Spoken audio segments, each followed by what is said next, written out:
Well, all right, we have a little bit of breaking news, late breaking news at that, with the Detroit Lions inking some of their own players. And I guess we're not surprised. I've said now for a couple of weeks, I expected Jaylin Reeves-Maybin to be back. I did not expect for him to break the bank the way that he did. But apparently Brad Holmes had other plans.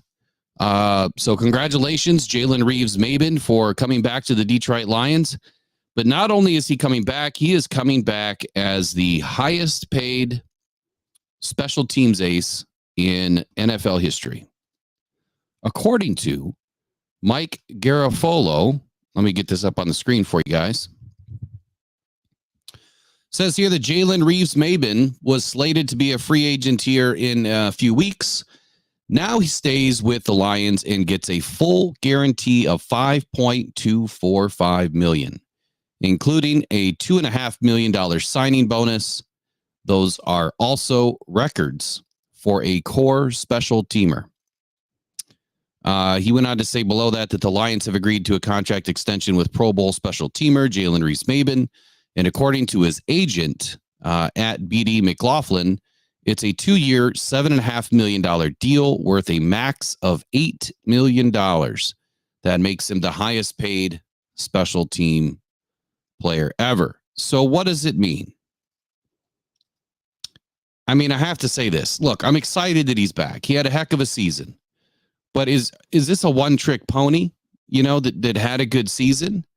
And, you know, I don't understand why you would want to spend this much money on Jaylin Reeves-Maybin, who hasn't done enough to really crack the roster to be a starting linebacker. Matter of fact, let me take a look at his age, because that's the one thing that escapes me right now. Let's see here. So he's 6'1", 226.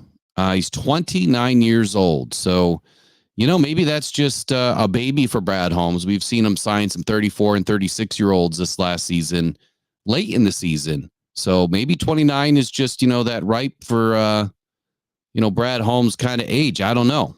But look, I'm not trashing the guy. I love Jaylin Reeves-Maybin for who he is as a person and what he does on the football field. I think are two separate things. I mean, he had a couple of great plays last season. Obviously, the interception, which sealed the win. No, I'm sorry, that was Barnes. He had the fake punt, I believe, with Khalil Dorsey or something like that. He made a few good plays last season. I don't know who this person is here, bro. Your questions about this signing show you should stop watching Lions football. You're doing it all wrong. Hey, you can exit your way straight out to the right side of the doorway. Don't let it hit you on the way out. But anyway, no, I can question whatever I want. I've been doing this for too long, and I've had season tickets for probably a lot longer than you've been alive. So at any rate, here we go. Jaylin Reeves-Maybin is now a Detroit Lion once again. Again, I will question the fact that he was just paid about $4 million a year, which is extremely high for a special teamer, somebody that does not crack the roster to be a starter on Sundays. And you know what it is to me is that this gentleman has obviously earned the good graces of Brad Holmes. And if Brad Holmes is trusting in him and his growth, I don't know how much more growing he's going to do at 29 years old. But we're going to have to put our faith in Brad Holmes that he's making the right decisions. Here's my question. My question is this. Is this signing a sign of things to come? Is Brad Holmes going to reach into his pockets and pay all of the internal guys only? Is he not going to extend, you know, an olive branch to other free agents that, you know, could require $8 million a year, say AJ Epinesa? Because I mean, this is halfway to getting, you know, a pretty dominant defensive end on a second-year contract that just hasn't had the opportunity to really show what he's been able to do. You know, playing with the Buffalo Bills, he hasn't been the full-time starter. He's been a rotational guy. So this type of money gets you halfway there. And I can't imagine that Brad Holmes obviously has done. I mean, he's nowhere near. He hasn't even started. But to me, this just tells me that Brad Holmes is going to be signing a lot of his own guys. And there was a news article by the Detroit Free Press that does talk about some of that and highlight some of the conversation that Brad Holmes had with 97 won the ticket. So let me go through some of this article by Dave Burkett. He says the Detroit Lions went into the offseason determined to lock up some of their key players, up on long-term contracts. On Monday, they took care of one of their best what? Best special teamers. The Lions signed special teams ace Jaylin Reeves-Maybin to a 2-year extension Monday. NFL Network reported the deal includes a $2.5 million signing bonus and has a max value of $8 million, making Reeves the highest paid core special teams player in NFL history. A 4th-round pick in 2017, Reeves-Maybin earned a second-team All-Pro honors last season when he tied the NFL lead with 14 special teams tackles. I'm just not excited about that. I mean, I get that there's 3 phases to football. And yes, special teams is an amazing part of the game. But Brad Holmes goes for it on 4th down more than any other coach out there. Why are we sinking so much money into one player that got 14 tackles? That doesn't excite me. I'm sorry, Dave. It doesn't excite me. He also converted 2 fake punts, again, because we go for it on 4th down. One on a 31-yard pass to Khalil Dorsey, and one on a 3-yard run, and played a rotational role at linebacker in obvious passing situations.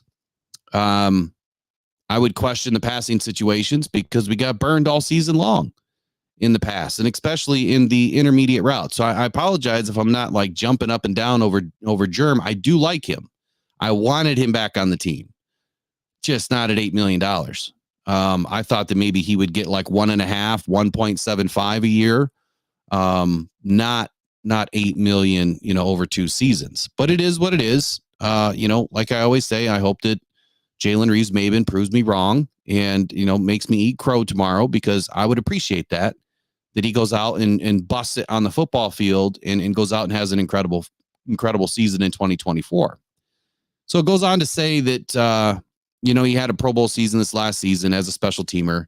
And then Lions general manager Brad Holmes indicated on Monday in an interview on 97.1 that the Lions would not sway from their plan to draft, develop, and re-sign their own players. Despite being flush with salary cap space this spring, that sounds like it's going to be the plan and the only plan, or maybe not. As I spoke to earlier today, Frank Ragnow has been in conversations about having his contract restructured. A lot of this due to injury and, him potentially retiring earlier than what his contract, would allow him to. I mean, he can retire anytime he wants, but trying to work out something with Frank Ragnow to maybe eliminate a little bit of cap space or make room for a little bit more cap space and give him a shorter deal, 2 years versus 3, and help the Lions that way, which could, open up another $4 million. So, I mean, I guess we're kind of right in line with that conversation that I had earlier today and what I had heard and what just happened with Jaylin Reeves-Maybin. Now, there's nothing been reported, as factual yet from Allen Park that has been done. So we'll wait and see. It may not happen. We don't know. But here's the thing that I'm going to say that I did earlier today. As you guys know, I tried to take a day off today. Didn't happen. I take 1 day off and Brad Holmes signed somebody. So maybe I'll take more days off. But I went ahead and did the roster breakdown like I did last night with everybody live, and I did it by myself. And I spent a couple of hours going through the contracts. And here's what I will tell you. If I signed Jared Goff, Lee McNeil, St. Brown, and Jared Goff, Lee McNeil, St. Brown, Penei Sewell, signed them all to max deal extensions, 3-4-year contracts. And the thing that I read about the 3-year deals is that the guys that typically sign a 3-year deal will stick with the team the entire time, play through their contract. The guys that tend to sign 5-year deals, for whatever reason, the NFL has a history that those contracts don't last as long. Same thing with 4-year deals. They don't last as long with the player. They get moved on quicker than the deal, allows them to, for whatever reason. So The point that I'm trying to make is I was able to re-sign all of those guys to max deals, and I still had $63 million in cap space this season. And I lined up the contracts exactly like the other contracts in the NFL. I looked at, all of the wide receiver contracts, quarterback contracts, tackle contracts, and I tried to match them up percentage wise based on the, extension that they received, the amount of guaranteed money, signing bonus, everything. Took like the top 10 or 12 contracts, averaged it all out, came up with a number that made sense. And the point that I'm really trying to make here is it can be done. And the Lions can still have 60 plus million in cap space. Now, it would take a lot of agreements from those players to say, hey, Penei Sewell, you're only going to get, 9 million this year.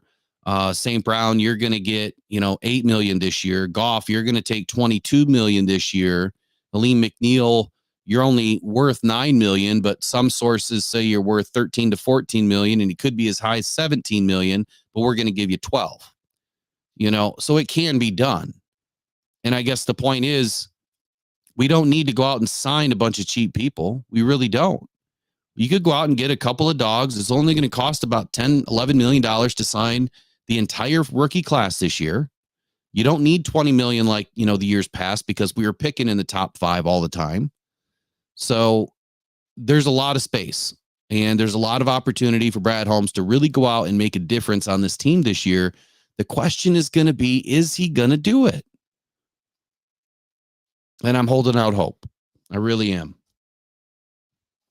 All right, let me get back to the chat. There's a couple of things in here. Better the Hunt says maybe they see his progress going into this year. I hope so. And I want to make sure that I'm very clear. Jaylin Reeves-Maybin is a perfect guy for this team.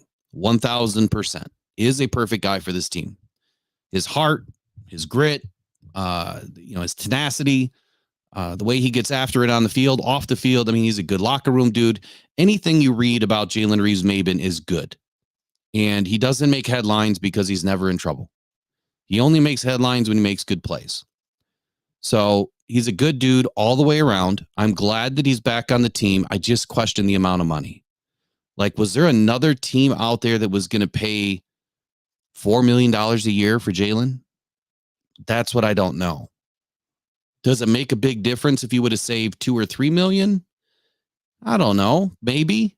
2 or 3 million can sign, a handful of guys, especially UDFAs, free agents on, the lowest salary possible in the NFL. What's it, 800 grand a year or whatever?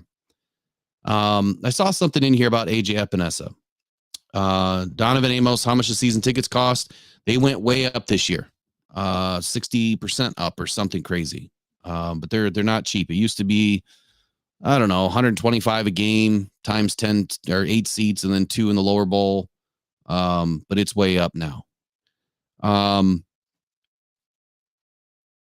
We do need players like JRM, D-Town Heat. That's a new name in here. So there's a question. There's a statement in here. Mike P, here we go. Epinesa has only had 15 and a half sacks in 4 years. It's not like he's a future all-pro. He will be a share edge with who else he may sign. Exactly, though, Mike. So 15 and a half sacks in 4 years. He had 6.5 sacks this season, which would have been second best on the Lions team. And the thing that you have to look at is that he only played half the snaps.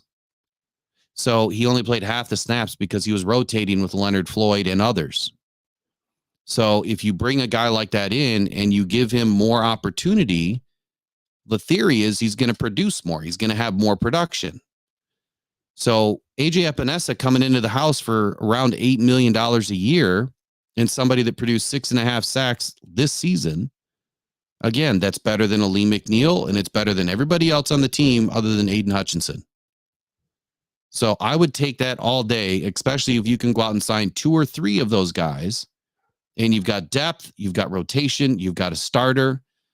When we did the roster breakdown last night, Mike, I don't know if you were in here, but we've got a ton of holes.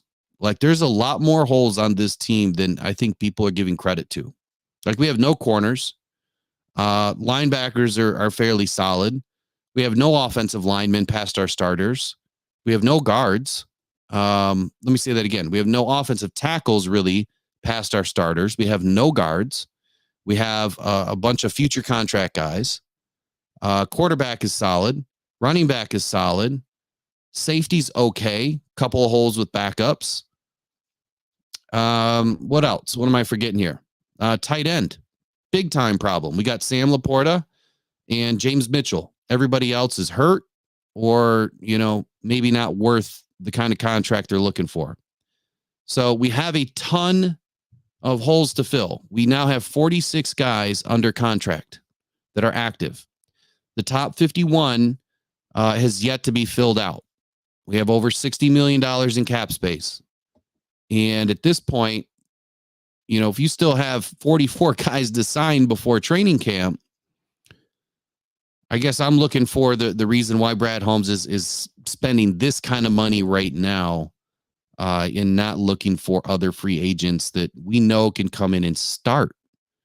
And not only start, but have a difference. I don't think Jaylin Reeves-Maybin is going to start at linebacker this year. And you're not going to get a linebacker for $4 million a year anyway. I mean, it'd be close. What did we pay Alex Anzalone? $6 million a year? So, I mean, you're close, but Jaylin Reeves-Maybin just didn't, he didn't light the fire for anybody other than on special teams. And there's a reason for it. He's just not a starter in this league right now. And it might never be, maybe on a different team, but our linebackers are pretty solid, especially with the addition of Jack Campbell last year. You can hate me now says, so we basically cut Tracy Walker to re-sign Maybin. I'm cool with that. See, and I don't know if I am. Like, I expected Tracy Walker to get cut. You guys know that. I put it out a couple of weeks before it happened. But I also said, wouldn't it make more sense to try to restructure his deal and at least keep a solid safety, on the squad to make the team? At least put him up to the test to make the team. So you save $5.5 million. You sign Maybin. I guess it's a fair shake. To your point, all's well that ends well, right? I mean, you kind of washed your hands of one and you brought in a guy that's very high character. Good move. I'm just not good with the money on it. When Dan and Brad talk about culture fit, that means absolutely nothing to the fan base. Sure, bring in any Joe Blow off the street because we all want Brad to play Madden instead of living in reality.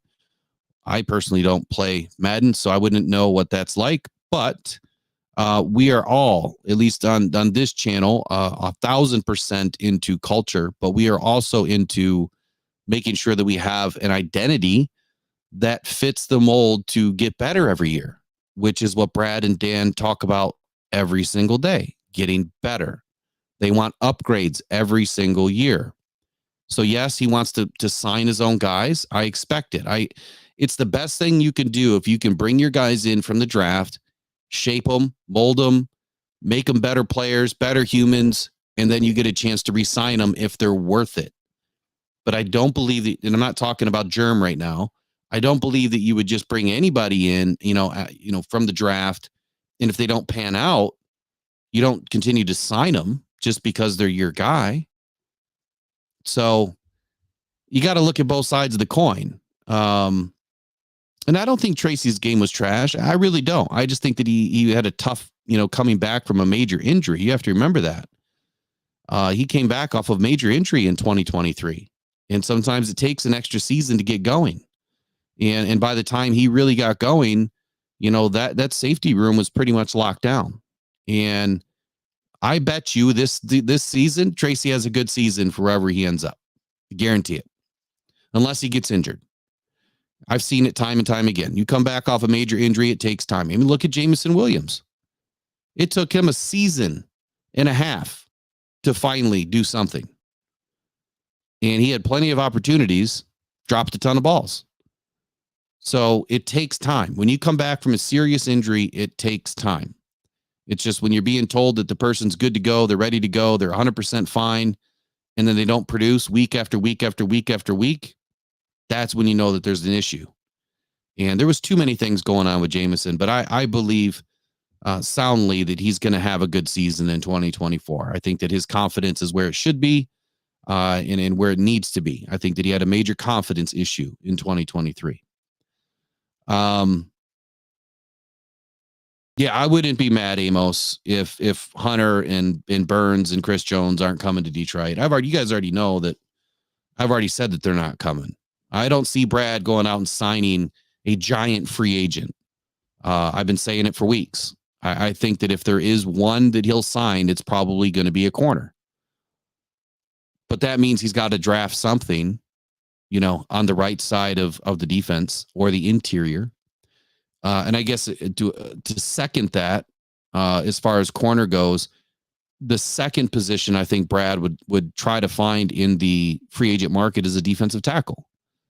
But then again, that's going to go against his ego in signing Broderick Martin, who did not turn out last year. He's got to turn up this year.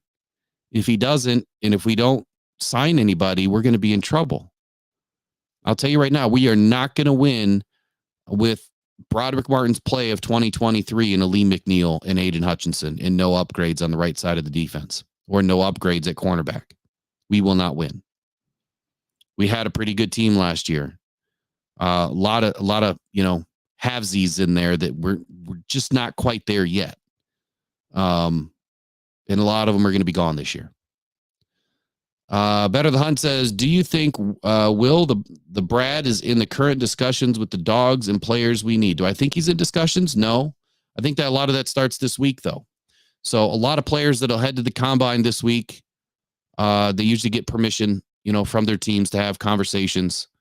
There's a lot of background talk going on at the combine, not just with the incoming, class, but some of the free agents are going to be there as well. Guaranteed. It happens every year. And that's where you'll start hearing a lot of rumors. There'll be a lot of things flying. So to answer your question, I would say no at this moment if they're from other teams. If they're from a current team, if they're from our team, I should say, the Lions, yeah, they're probably having conversations, but not any of the free agents that technically can't be free agents until the 11th of March.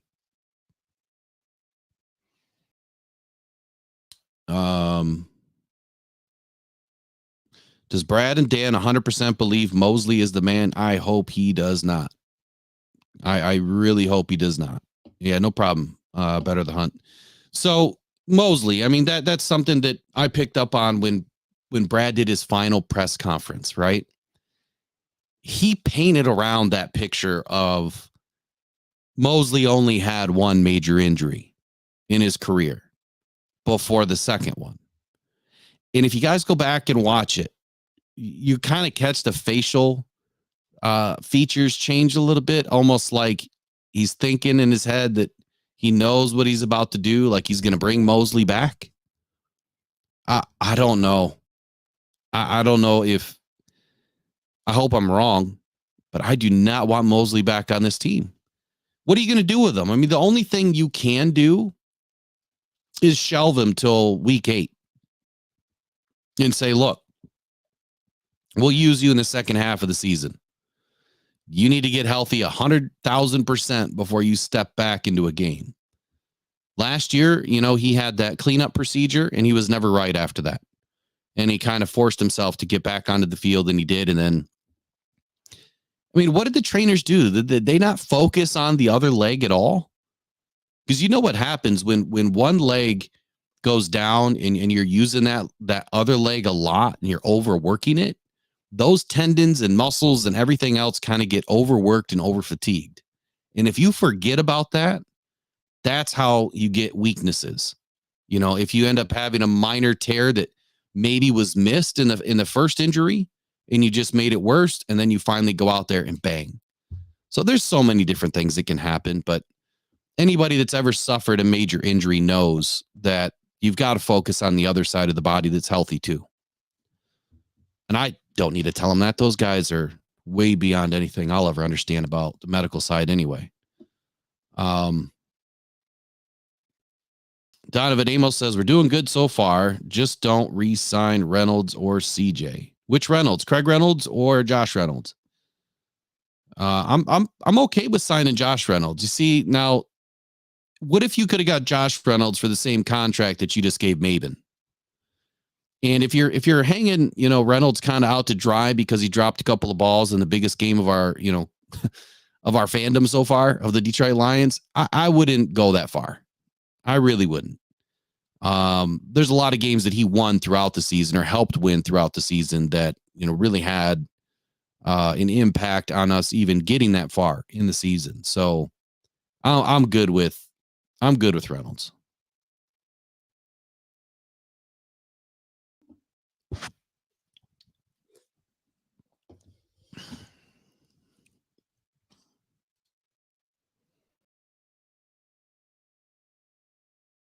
All right. I don't know who the first black man on the net is, but he can go find a different podcast. How about that? How about that, Mapples? All right. So Donovan Amos says, when we talk about wide receiver 2 or 3, Josh Reynolds is too inconsistent to be that. I don't know, man. I think I'd kind of disagree with you, Mr. Amos. So we'd have to compare the stats, man. We really would. And I'm not obviously in a position to do that right now. But you know what? Why don't we do that tomorrow morning? I'll make that as a topic tomorrow on the Rise and Grind morning show, which you will find at Rocked On Syndicate on YouTube. We go live at 8:30 in the morning. And I will talk about that. Now that we've seen a contract get handed out to a free agent that wasn't named Michael Badgley, let's see what Josh Reynolds looks like on paper. And does he make sense? There's going to be a lot of conversation going on tomorrow. There's going to be a lot. But I do believe that Josh Reynolds brings a lot more to the table than he doesn't. He's on the tail end of his career, at least by an age factor. But I believe from a talent factor, he still has a lot left to give. And you also have to remember, my opinion anyway, that Josh Reynolds and Jared Goff go way back. And they have that chemistry, which is incredibly difficult to craft. So, you saw with Jameson Williams, how long did it take for JMO and Jared Goff to finally start having success? Week 18, week 17, week 16. You say the playoffs? But that's about when it happened. It was the last minute of the season, fourth quarter of the season. And they finally started having a little bit of success together. Now, I'm hoping that right now they are somewhere in the offseason throwing balls together. I know Jared goes to Southern California and does it every year. Last year he did it with Amon-Ra St. Brown. I'm hoping that JMO is right there with them and they're getting the work in. Remember last year, Jared Goff, he sent Ben Johnson a text and said, huge year for St. Brown. Huge year, I think was the exact words on the text. He knew it. He saw it. He felt it. And he was right. Let's hope we get the same thing about JMO this year. So, hey, Better the Hunt says $10. Keep bringing it, Will. We appreciate you. Well, I appreciate you, Better the Hunt. And don't let me forget to remind you guys that when hunting season kicks off near you, better your hunt by checking out C3 Mitts. That's C3MITTS.com, C3Mitts.com. Keep those hands warm, right? Don't let cold hands ruin your hunt. Get to C3Mitts.com today. I believe they're still doing buy 3 for $75, normally $59.95. You can get a mitt that, you can attach it to your firearm, your bow, your crossbow, keeps your hand in place. Great videos on YouTube. It tells you everything about it. C3Mitts.com. They even have the YouTube videos right on their website. Amazing product. Check it out. Brent says, this might sound stupid, but I can see Brad using a 6th round pick or so and get a running back. Still need running back insurance. No, that doesn't sound stupid, Brent, because I had the same or similar idea that there's going to be a couple of late round running backs to pick up. And if Craig Reynolds doesn't come back, Goff takes the snap, Gibbs to Gibbs. Yep. Bounces through a hole. There it goes outside 20. Gibbs, 15. Gibbs, 10. Angling to the end zone. Touchdown, Detroit Lions. Oh, baby, what a run. Yeah, so if Craig Reynolds doesn't come back, if he ends up on another team, then you're going to be looking for another guy to come in.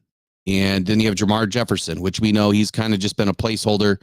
He sticks around throughout camp, and then he gets released, come 53. So I wouldn't be surprised. This is kind of a weird draft where I don't believe there's going to be one running back taken in the first round.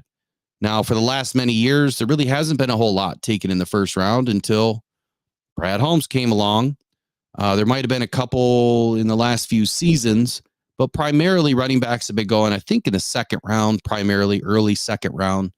And that's just because you're not getting the same tread on the tires that you used to on running backs.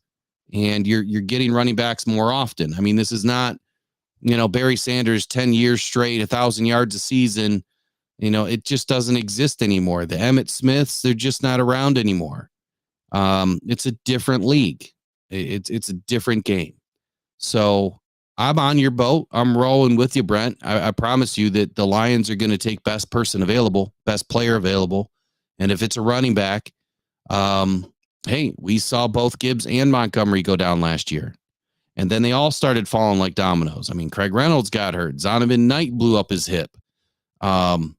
You can never have enough of anything, especially corners, and lately running backs. So, I mean, at the end of the day, we just need Brad Holmes to stay fluid and bring in the guys that fill the holes, like he says, and hopefully retain the same guys, that you already have on the team, that are your own free agents that make sense. Here's a quote by Brad Holmes. He says, "We've kind of kept it pretty strategic and selective in terms of the resources that we've had, but it's very subjective. What you deem a bigger fish to chase in free agency, I think I have an idea because it's the quote unquote name. But again, it's going to be the same approach that we've always had." What the heck did he just say? Does anybody know what that means? I mean, I hear you. I see mouth moving, but I didn't hear any words, right? I think that's how it goes. That's what I got from that quote. Makes no sense to me. No, can I read it again? We've kind of kept it pretty strategic and selective in terms of the resources that we've had. But it's very subjective, okay? You've kept it subjective, strategic, and selective. Got it. But what you deem a bigger fish to chase in free agency, period. I think I have an idea because it's the quote unquote name. But again, it's going to be the same approach we've always had. Whew. No clue, buddy. No clue. That's why I love Brad Holmes. He keeps everybody guessing. So whoever that guy was in here earlier, 2 nights in a row, trolls, man. See, they don't know me. They don't know, how much respect I have for this coaching staff and the general manager and everybody behind them, behind the curtain. I have a ton of respect for them and what they've done with this team. But that doesn't mean that, we can't be subjective and have our own opinions and form our own analysis. The people that take the time to put in the work and expel the energy to dig through it all are very few and far between. That's why these types of channels exist. Not everybody has the time, the patience, the wherewithal, the want to, whatever you want to call it, to dig through the crap, to find the nuggets, to bring, the information to the masses. It's just not for everybody. Matter of fact, I didn't know it was for me until I started. And what kept me around is you. So I guess it's a fair trade. But I'm going to have to go through the interview a little bit more in depth. 97 won the ticket, and I'm going to do that here in just a few moments because Brad Holmes, every single season, will deliver us an amazing wrapped package of nothing. And he leaves everybody guessing. And I think it's incredible because he goes into the draft knowing that nobody knows. I mean, I knew a little bit last year, right? I got pretty darn lucky. I doubt that'll ever happen again. You go back and look at April and May or April and March, all the things that I was talking about back then. And I got a lot of it right, but that's not going to happen 2 years in a row. For some reason, I was able to read a little bit more into Brad Holmes than normal. And there was just the draft made sense. This draft makes no sense to me. Like it's so backwards. It's also just not a good draft. Like last year, I said that this was going to be the best draft for a quarterback. And if the Lions were going to take a quarterback, this was in 22. I'm sorry, not 23. In 2022, I said if they were going to take a quarterback, it's not going to be 23. It's going to be 2022. First round. That's where, if they wanted one, this is the year. Goff was locked up, didn't need a quarterback. Wait, get everybody else you can now. Get the guys in the draft where they're thick, meaning if it's a heavy DT draft, get DTs. If it's a heavy cornerback draft, get cornerbacks. Get best player available, at all costs. And it is the best draft for quarterbacks in a very long time. But on the defensive side of the ball, it's very thin for all of the other needs that we have. And that's what worries me about free agency. So, yeah, it's smoke and mirrors season. There you go. Brent says either in free agency or the draft, I would love a big defensive tackle that can get his hands up and in the quarterback's face. I'm really high on Trevante Sweat, and I really like Murphy as well, but he's kind of short. I can't wait to see the measurables come out this week because it's going to totally change everything we think on some of these players. What's that say? Dom Cone says, I don't think Brad will have a big name signing because of big contracts to come. Build through the draft. I agree and disagree. And that's only because I did the, free agency extension today in the roster in OTC over the cap. And I'll get to that 1 second, Steve. Appreciate it. And we can sign everybody and still have $60 million in cap if I structured it right, which I think I did a pretty good job. I have it saved, so I'll share it. But shout out to Steve K, $5 super chat. He says, hey, bro, you may or may not have looked at the edge for U of M. Braden McGregor. Thoughts? I have not looked at Braden McGregor yet, but I will make you a deal. I'll look at him tonight and probably sometime tomorrow. We'll talk about him. I do plan on going live tomorrow night. Usually I don't, but I was supposed to take the day off today, but I'll go live tomorrow night. I'll take a look at him and we'll chat about him. I'd love to hear your thoughts on him too. C. Klaus says the combine is really going to show us who's who and who's going first. I'm excited. Quick shout out to 9 Drinks. 9 Drinks. If you have had a chance to watch this or read the community tab, you are the 46th person that chatted yesterday and won the 4K giveaway. So reach out to me. The email is in the bio. It's in the description, the about section. It's everywhere. But reach out to me in an email and let's get you set up so that you can get your prize. So I tried my best to try to Ross St. Brown, first down. That's going to do it. That's going to do it. That's going to do it. Jared Goff delivers against his former team. Now all they have to do is take a knee 3 times and this game will be over. There you go, Steve. Hopefully you guys were able to hear those. They're all queued up to run automatically. It takes about 10 seconds or something for it to kick in. Brent says, I think this draft is full of very good players, just not elite, especially on the defensive side. I would agree with that. I mean, that's what I keep saying. You got to get in and get out. You have to get up there and be willing to move up in the draft and move back, right, to grab more draft capital. Last year, I made a prediction. I said that the meat of the draft last year was between 26 and 40. And I said Mozzie Smith was going to be taken somewhere between, I think I said 25 and 29. I think he was taken at 26 or something like that. But that's where the meat of the draft was going to be for a lot of these really good, not elite, but really good players that could potentially be starters at some point. This year, I'm kind of leaning towards 20 and 44. There's going to be some players in there that are going to make a lot of sense. But after I watch the combine, I'm going to make that for sure prediction that the meat of the draft is where Brad Holmes is going to want to be. And we'll see. We'll see if he moves back off of 29 to gain a little bit of draft capital to make sure that he can pick up some of these later mid-round guys. And I think those are going to be the players that are going to give us some immediate help. I'm kind of like all bets are off in the first round right now. Unless something crazy happens with the quarterbacks, it's going to be a very unique draft for Brad Holmes. He's never picked this late with the Lions, and it's different. This is not a loaded draft. So, yeah, Robert says Brad Holmes' interview told us everything and nothing. Yeah, that's Brad Holmes for you. I mean, like I just read that quote, and it's just like, huh? Like, what did you really just say? It's almost like they're trained to talk that way. Like Dan Campbell's quotes, I can't even read them half the time.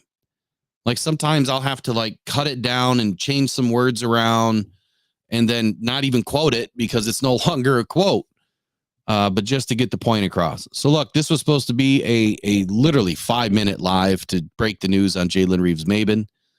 As usual, we get off on a tangent and we talk about anything and everything. We're pushing 44 minutes. So I'm going to take off. You guys are awesome. Do yourself a favor and get ready for the combine because it's going to be a fun week. This is when I have the most fun. I know there's a lot of journalists out there. I was listening to Peter King last night or this morning, actually, talk about he never liked the combine. Mike Florio hates the combine. They hate going and doing all the work and, you know, staying up till 3, 4, 5 o'clock in the morning, writing articles and putting together things. And maybe it's because I'm new, but I've always loved the combine. And I think it's an excellent place to learn and to network and get to know people and learn about the industry. So I'm looking forward to it. It's going to be an excellent week ahead. And we'll see what happens next. There's going to be a lot of information. I'm excited about it. So, all right, y'all. Y'all have a great rest of your evening. And until next time, you guys take care. All right. Bye-bye.